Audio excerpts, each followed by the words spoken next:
Howdy, folks. Widgett Walls from needcoffee.com here. Back again for another Wayhomer review. Here's how it works for the uninitiated. I have just left the cinema, which is it's over there somewhere.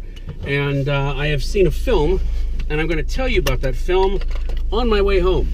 Because in theory, that saves time. Although I think multiple times we've proven that was a terrible idea. But anyway, we're here today to talk about Solo, a Star Wars story. Although does anyone actually use, that's probably the first time anyone said aloud the full title of the film. Because it's just Solo. It's not like we're going to think it's a Lord of the Rings story. They're all on crack. Anyway, Solo. Synopsis. Well, it's the secret origin story of Han Solo, which reveals multiple things about, his past. I think from the trailer you can assume that it's where he is introduced to the Millennium Falcon, among other things. So it is basically his story about how he became Han Solo and the guy that we met later on in the middle trilogy of this thing. It's all becoming very complicated. But anyway, that's pretty much that's the simple synopsis.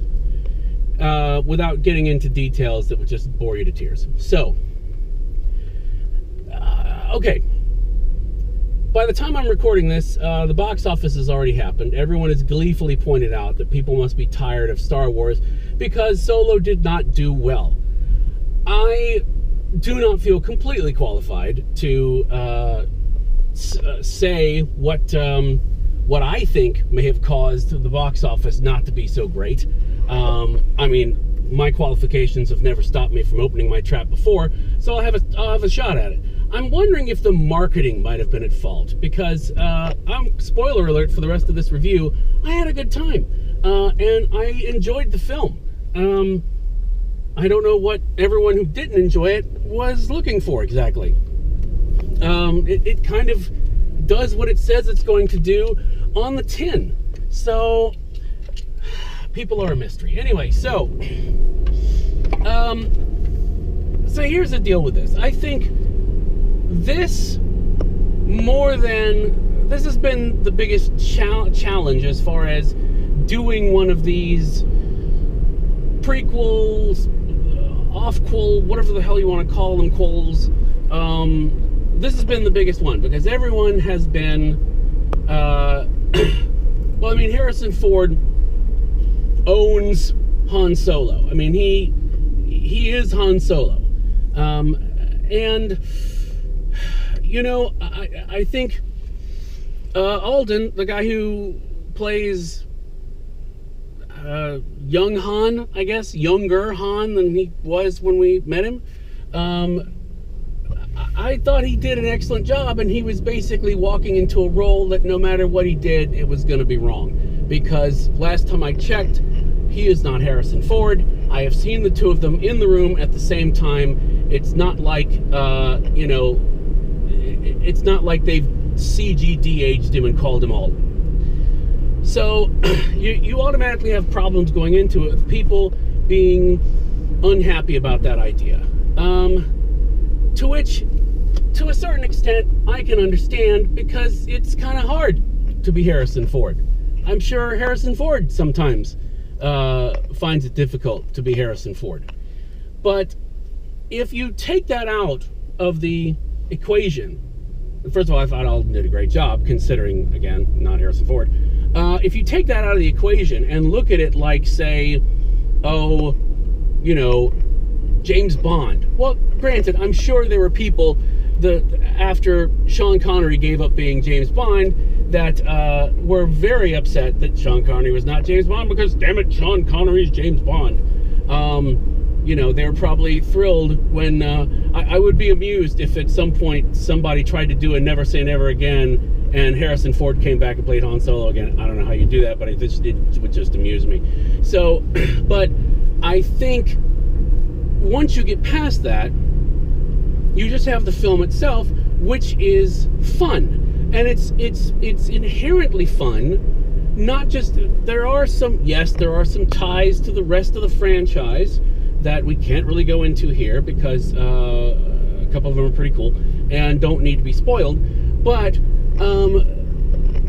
for the most part, it's fun because even if you didn't know who Han Solo and Chewbacca were, you would still have fun with it because it's kind of a not a full-blown heist movie, but it is still a, you know, that kind of a heist movie, as long as you understand that there's more than one heist going on, and that like with the best heist movies, there's always people in there that are going to be betraying each other, stabbing each other in the back, which is exactly what you want.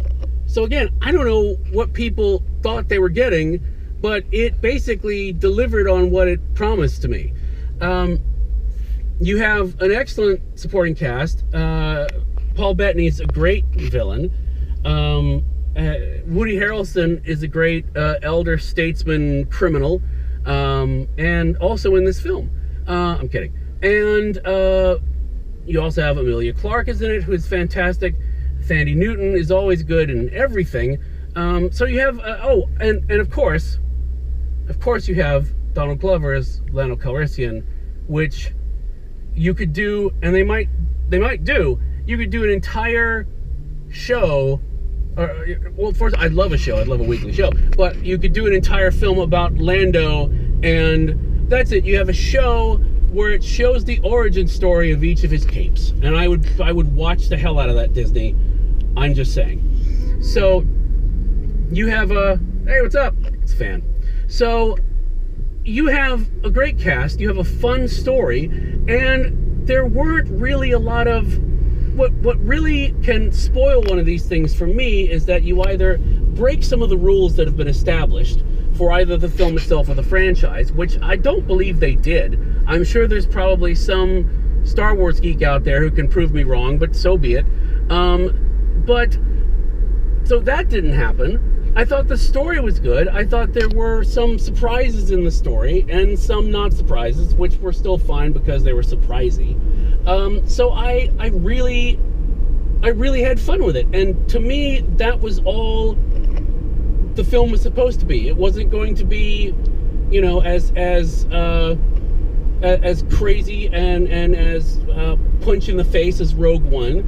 It wasn't going to be one of the new trilogy, which is a good thing, because there's even more to live up to with that, as we saw with, God love them, the people behind Last Jedi, who, you know, I think, I don't know what they've been dealing with. But anyway, so it was simply a fun movie, and I like the idea that we can go into something like the Star Wars universe, where if you are familiar with it, you recognize bits of it, where you go, oh, I see where they got that, and oh, that character is from this thing over here, and whatever. So you can enjoy that, but you can just sit back and have fun with it, rather than being concerned about where it fits in with everything else. And in fact, I would welcome films that don't have anything to do with anything that we've seen before, because I know that there's probably God knows how many stories that haven't even been touched upon, which I think would be great, because then it takes everything off the table and we can just enjoy the film for what it is. So that being said, if you can enjoy the film for what it is, then I think you're in for a good time. And I think it got a bad rap, and I think it'll probably do great on video, because most people just went, you know, hey, I have an 80-inch screen at home, so I can just watch this at home. There's no point in going to the theater for it, and so be it. I mean, if you have a screen that big, why haven't you invited me over? And I get your point. So yeah, cup-wise, I think I am looking at least a 3.5, maybe a 4 if I think about it, but I will think about it. But I definitely did have a good time. And as far as seeing it, if you can see it on the big screen, I would recommend you do so, because there's a lot that warrants a big screen treatment. So I think it deserves that. Although, you know, hey, enjoy your 4K, whatchamacallit, AI-infused home theater system. Rock on with your bad self. So there you go. That's Solo. Just Solo. Greatly enjoyed it. I am looking forward to more of it. I would like a sequel to this. That would be fine with me. Although I don't know if it's ever going to get made. So that's it for another Wayhomer review. Thanks so much, folks, for watching. If you like this and you want more of stuff like this, then you'll find it at needcoffee.com, along with a lot of other things that we can no longer deny. So thanks so much for watching, and we'll see you next time on the Wayhomer Reviews. Bye.